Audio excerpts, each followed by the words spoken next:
As far as Afghanistan is concern, देखें जहाँ तक उनकी गवर्नमेंट का मामला है, हमें उनसे ना कोई एतराज़ है, ना कोई गिला है, ना शिकवा है। हमारे यहाँ इमाम बारगाह में 80 लोग शहीद हुए सजदे के दौरान। हमारा यहाँ एपीएस में 150 बच्चा शहीद हुआ। हमारा यहाँ दाता दरबार से लेके अब्दुल्ला शाह गाज़ी तक कोई दरबार सेफ नहीं रहा। हमारा यहाँ पर कोई बनू का, हंगू का, कोहाट का बाजार सेफ नहीं रहा। वो सब पे अटैक्स हुए, हमने बर्दाश्त किया। हमने कहा जी हम टीटीपी से लड़ेंगे, हम बीएलए से लड़ेंगे जो वो बलूचिस्तान में कर रहा है। हम उनके ठिकानों पे जहाँ से वो ओरिजिनेट होके आ रहे हैं, बैरूनी मुदाखलत तो है, वो तो एक बनिया हमें अनफॉर्चुनेटली ऐसा पड़ोसी मिल गया जो कि पाकिस्तान को डिफर से एक्सेप्ट करता नहीं है, इखलाकी तौर पे भी एक्सेप्ट नहीं करता, मॉरली वो मतलब जहां पर एक मुशर्रफ गुजरात की हुकूमत हो, उसकी पूरी कोशिश होगी कि वो मुसलमानों को मलाइन करे। 2019 या 20 की 18 या 19 की बात की, मैं उम्रे पे था, 12 रबीउल अव्वल का दिन था, मस्जिद नबी में हम लोग बैठे हुए थे। उस वक्त फैसला आया था बाबरी मस्जिद जो शहीद हुई थी उसकी जगह राम मंदिर बनेगा।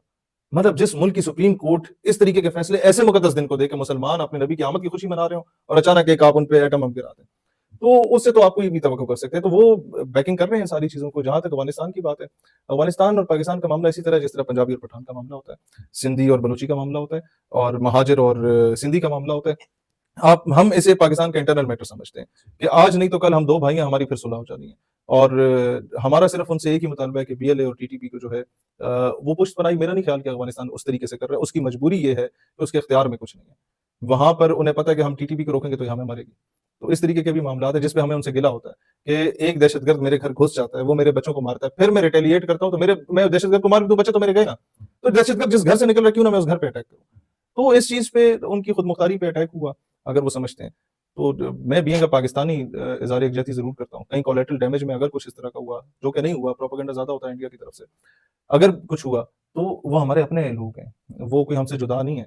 हम उनसे प्यार करते हैं। जब उनकी करंट रेजीम आई थी, अमेरिका को शिकस्त देके सबसे ज़्यादा खुशी हम लोगों को हुई थी, हम उनके साथ खड़े हुए थे। लेकिन अल्टीमेटली मेरे लिए मेरे मुल्क का इंटरेस्ट, मेरे मुल्क की खुद मुख्तारी पहले है कि आप अपना बॉर्डर सेव करें, और जो आस्तीन के सांप पाले हुए हैं बीएलए टीटीपी की सूरत में, वो हम ऐसे अपनी करेंगे। बाकी वी विश कि मुझे कभी मौका मिला, मेरी पार्टी को मौका मिला, मेरा पहला विजिट अफगानिस्तान होगा और second visit would be Iran. और अफगानिस्तान का विजिट के बाद मेरा नहीं ख्याल कभी पाकिस्तान अफगानिस्तान की रिफ्ट होगी, और ईरानी सदर को लेकर मैं हिजाज की मुकद्दस धरती पे जाऊंगा। मैं कोशिश करूंगा मुसलमानों का एक जॉइंट वेंचर हो, मिलिट्री में भी, और हर जगह पे हम लोग एक पेश पे हो, कभी कोई तीसरी कुव्वत आके हमें लड़वाई नहीं। तो ये किरदार पाकिस्तान आज़ादी पार्टी करेगी। बाकी जहां तक गवर्नमेंट की बात है, अगर हम पाकिस्तान की गवर्नमेंट को कंपेयर करें as compared to the government of सऊदीया, तुर्किया, अफगानिस्तान, मिस्र एंड उर्दन, ये सारे मुस्लिम कंट्रीज से, तो मेरा ख्याल है पाकिस्तान की गवर्नमेंट का स्टैंड उन सबसे बहुत बेहतर है। Pakistan is the only country जिस पे इस वक्त ईरान ट्रस्ट कर रहा है कि अगर मुज़ाकरात के लिए आप कुछ करना चाहते हैं, ठीक है, हम आप पे ट्रस्ट करते हैं, आपकी नीयत साफ है। पाकिस्तान के अलावा उसने किसी को नहीं कहा मुज़ाकरात के लिए, और भी लोगों ने उसे कहा, उसने नहीं कहा कि आपकी नीयत साफ है। पाकिस्तान इस कंट्री के ईरानी पार्लियामेंट में पिछली जंग में भी नारे लगे पाकिस्तान तशक्कर तशक्कर के, आज भी पाकिस्तान जिंदाबाद के नारे लग रहे हैं हमारे 9 शहीदों को याद करके जो अमेरिका ने शहीद किए अपनी एम्बेसी के बाद। तो अगर तो पाकिस्तान ने वो करना होता बाकी मुल्कों की तरह, ठीक है हमारी हुकूमत के अंदर एक गुलामाना जहन जरूर है, लेकिन वो अपने सर्वाइवल की हद तक है। अगर आप ये देखें कि हमारे हुक्मरान अगर इस्लाम की गद्दार है तो नहीं, वो नहीं। आप जरदारी का गवर्नमेंट देख लें जो माजी की थी, गुस्ताखाना फिल्म बनी थी टेरी जॉन्स की, तो सबसे ज्यादा जबरदस्त आवाज पाकिस्तान की लिबरल जमात पीपल्स पार्टी ने बुलंद की थी अक़वाम मुत्तहिदा में। आप इमरान खान की गवर्नमेंट देखें, इस्लामोफोबिया से रिलेटेड सबसे मौसर आवाज नामूस रिसालत की, हुर्मत नबी पाक अलैहिस्सलाम की, हमारी पीटीआई ने बुलंद की थी। आज अगर आप नून लीग की गवर्नमेंट देखें तो पाकिस्तान का किरदार पूरी दुनिया में सबसे बेहतरीन है। हम तो क्रिटिसाइज ज़ाहिर है ऑपोजिशन पार्टी होने के नाते करते हैं, वो हर मुल्क का एक इंटरनल होता है, लेकिन अगर आप कंपेयर करें बाकी कंट्री से तो Pakistan is far better, much better. Pakistan ने कम से कम ईरान को कभी डिच नहीं किया। पाकिस्तान ने बड़ा क्रिस्टल क्लियर जवाब दिया। रहबर की शहादत पे लोग घबरा रहे थे कि किन जुमलों का इस्तेमाल किया जाए। We were the first one, हमारी मुल्क सबसे पहला था जिसने उसकी खुल के मजम्मत की कि गलत हुआ, और हम उनके साथ खड़े हैं। और इवन फील्ड मार्शल ने भी ये बात की कि आप तमाम लोग जो शिया स्कूल ऑफ थॉट से ताल्लुक रखते हैं, उनसे ज्यादा हमें दुख है इस चीज का कि हम अपना एक बहुत कीमती साथी और अपना बुजुर्ग खो बैठे हैं। तो मेरा ख्याल है कि ये वो चीजें हैं कि सऊदीया जैसा मुल्क जिससे हमारी डिफेंस डील होगी, और ईरान रोजाना कोई ना कोई पटाखा उधर छोड़ देता है, उसके बावजूद उसे रोके रखा है पाकिस्तान ने। उम्मत में एक बहुत बड़ी जो रिफ्ट होने वाली थी, उसको रोकने में पाकिस्तान ने किरदार अदा किया। ये चीज ईरान खुद तस्लीम करता है। तो बजाय इसके कि हमारी गवर्नमेंट बोले कि हम क्या कर रहे हैं, जंग खत्म होगी तो ईरान खुद बताएगा कि हमारा ब्रदर इस्लामी मुल्क हमारे साथ वफा कर रहा था। अगर ईरान ने, it was the first country to accept Pakistan after the creation of Pakistan, तो हम वो पे बैक करेंगे ईरान को इंशाल्लाह ताला। एज अ नेशन हम लोग पे बैक करेंगे। वैसे तो हम कभी नहीं मानते कि वो अलग नेशन, हम अलग नेशन है, हम एक उम्मत है, हम एक मिलत है। लेकिन अगर आप इसको ज्योग्राफिकल बाउंड्रीज के हिसाब से भी देखें तो ईरान आपको खुद बताएगा इस जंग के बाद कि पाकिस्तान ने वो वाहिद मुल्क है जिसने सबसे ज़्यादा खुल के वफ़ा की हमारे साथ। आखिर में मैं आपसे एक बात और लेना चाहूँगा ईरान की अवाम की इस्तकामत के ऊपर। जिस तरह जो जंग मुसल्लत की गई, जंग तो अभी है, माशी पाबंदी आपको पता है एक बड़े तवील अरसे में, और मौजूदा जो सुप्रीम लीडर रहबर मज़हब मुस्तफ़ा अली ख़amenei साहब ने भी कहा था कि शहीद रहबर मज़हब सैयद अली ख़amenei का जो सबसे पसंदीदा मुल्क था वो पाकिस्तान पाकिस्तान था। था, यस। तो इसके ऊपर और ईरान की अवाम की इस्तकामत के ऊपर आखिरी कुछ कमेंट्स में देखें, ईरान की अवाम 170-80 हमारी बेटियाँ शहीद हुईं। अगर हम कहें ना ईरानी बच्चियाँ शहीद हुईं, ना हमारी बेटियाँ शहीद हुईं। अ, उनकी फुटबॉल टीम जो मर्दों की थी, वो उनका स्कूल बैग्स लेके कौमी तराना पढ़ रहे हैं। ख़वातीन की टीम जो कि करंट ईरान की जो गवर्नमेंट है उससे इख्तिलाफ रखती थी, उसको ऑस्ट्रेलिया ने कहा हम तुम्हें असाइलम भी देंगे, वीज़ा भी रख देंगे, तुम इधर ही रुको। उसने कहा नहीं, अब हमारी कौम लड़ पड़ी है, अब वो सफ़ारा हो चुकी है बातिल के खिलाफ, अब हम अपनी कौम के साथ खड़े होंगे। ईरान की कौम की वो लोग मर्द और ख़वातीन जो पहले एहतजाज करते हैं, हर दौर में हर हुकूमत के अगेंस्ट पब्लिक करती है, पाकिस्तान में भी करते हैं। वो तमाम लोगों को मैंने उनमें से 90% और अबव को देखा है कि वो अपने रहबर के साथ खड़े हो गए। उन्होंने कहा पहले इस बातिल को शिकस्त दो, मेरा आपका जो इख्तिलाफ का मामला है वो घर का मामला है। जब बाहर से कोई हमला करेगा तो हम एक कौम है। तो आफरीन है। और मैं पाकिस्तानियों को भी कहता हूं कि लर्न समथिंग फ्रॉम ईरान, कि उधर उनके बिजली का पूरा निजाम तेहरान या अस्फहान का जब मुअत्तल हो जाता है, वो हुकूमत के खिलाफ नहीं निकलते, वो अपने मोबाइलों की टॉर्चें ऑन करके शोहदा स्क्वायर में निकल आते हैं और वहां निकल के कहते हैं कि जी हम आपके साथ, आप इंतकाम लो।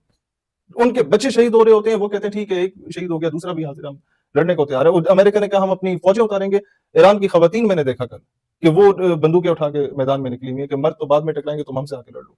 तो वो कौम है, वो चूं-चूं का मुरब्बा नहीं है, उनकी सैकड़ों हज़ारों साल पुरानी सिविलाइज़ेशन है, उनका एक अपना स्कूल ऑफ थॉट है, उनका एक अपना सबसे बड़ी बात उनका अपना निसाब तालीम है।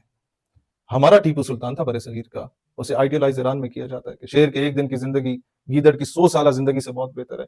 ये ईरान के अंदर कई चौकों-चौराहों पे आप देख रहे होंगे कि इस तरीके की इबारतें लिखी हुई हैं। डॉक्टर अली शरीयती जिसने रोल प्ले किया था और राह हमवार की थी इनकलाब ईरान के लिए, वो ही was a student of Allama Mohammad Iqbal रहमतुल्लाह अलैह। हमने इकबाल को पढ़ाया, एक पहाड़ और गुलेरी, एक मकड़ा और मक्खी, लब पे आती है दुआ बन के तमन्ना मेरी। ईरान ने अरमग़ान हिजाज़ पढ़ाया। ईरान ने पढ़ाया कि मर्द हुर मोहकम ज़िवर दिला तखफ़, माँ बमीदा सर बजेबू सर बकफ़, माँ कलीसा दोस्त माँ मस्जिद फरोश, ऊज़ दस्ते मुस्तफ़ा पैमाना नोश। तो वो फिर मर्द हुर बन के निकले। उन्होंने पढ़ाया इकबाल का वो इश्क रसूल का कॉन्सेप्ट कि तू गनी अज़ हर दो आलम मन फ़कीर, रोज़े महशर उज़्र हाय मन पज़ीर, गर तू मी बीनी हिसाबन राग़ुज़ीर, अज़ निगाहे मुस्तफ़ा पिन्हा बगीर। तो असल इकबाल की रूह अगर आपने देखनी है तो वो आपको तेहरान में मिलेगी कि तेहरान होकर आलम मशरिक का जनेवा, शायद कि कुर्रा अर्ज़ की तकदीर बदल जाए। तो वो बड़ा आइडियलाइज़ करते थे। और आप अपने आज भी डिप्लोमेटिक एन्क्लेव में जाएँ तो इस्फहानी रोड आपको मिलेगी, किसी और मुल्क के नाम पे आपको रोडें नहीं मिलेंगी डिप्लोमेटिक एन्क्लेव में, जहाँ पे अमेरिकन एम्बेसी है, यूके की एम्बेसी है। पाकिस्तान ने इतनी दिलेरी की है कि वहाँ पर ही इस्फहानी रोड अगर डिक्लेयर की है, तो पाकिस्तान के एक मैं सिर्फ ये नहीं कहूँगा कि हमारा वो ब्रादर इस्लामी मुल्क है या हमारा वो पड़ोसी है। ये तो एक डिप्लोमेटिक लैंग्वेज होती है। वो वाक़ई हमारा भाई है। वो वाक़ई हमारा भाई है। एक बार मुझे याद पड़ता है आज से चंद साल पहले थोड़ी-सी मेरे से मिसअंडरस्टैंडिंग हुई, 1-2 रॉकेट उधर से चले, 1-2 इधर से चले। तो मेरे ख़्याल है विदिन फ्यू डेज़ दोनों की फ़ौजें इकट्ठी हुई। उन्होंने कहा यार खुदा को मानो, अगर हम भी लड़ पड़ेंगे तो उम्मत को यकजा कौन करेगा? और मेरा ख़्याल है वो दिन आज का दिन है कि कभी इस तरीके की मिसअंडरस्टैंडिंग हुई नहीं। और when I went to Karbala, पहले अमूमन ये होता था हमारे एक पड़ोसी मुल्क को ज़्यादा हमारे ईरानी भाई प्रेफ़र करते थे। प्रोपेगेंडा होता था दोनों मुसलमानों को लड़वाने के लिए। This time when I visited Karbala after Bunyan al-Marsus and after fight between Iran and Israel जो लास्ट ईयर हुई थी, उसके बाद जब मैं इराक में गया तो ईरानी जितने थे, मेरी आदत होती है कि पाकिस्तानी फ्लैग जो मैंने लगाया भाई ये दुनिया के जिस मुल्क में भी जाऊं ये मेरी पहचान होती है, मैं लगाऊं। ईरानी इतना प्यार से आके पाकिस्तान में आके कोई माथा चूमे, कोई हाथ चूमे, कोई सीने से लगाए कि यार तुम लोग बड़े अच्छे लोग हो, हमें नहीं पता था। तो अब भी अगर किसी को नहीं पता उन्हें पता चलेगा कि हम बहुत अच्छे हैं, हम आपसे बहुत प्यार करते हैं। ईरान को हम अपना मुल्क समझते हैं, जिस तरह पाकिस्तान को अपना मुल्क समझते हैं। हम चाहते हैं कि हम सारे भाई इकट्ठे रहें। आज के दौर में उम्मत मुस्लिमा तफरीक, फ़िरकावारियत अफ़ोर्ड ही नहीं कर सकती। आज के दौर में हमें एक पेज पे होना होगा, नहीं तो बारी-बारी सबने पिटना है। बहुत शुक्रिया।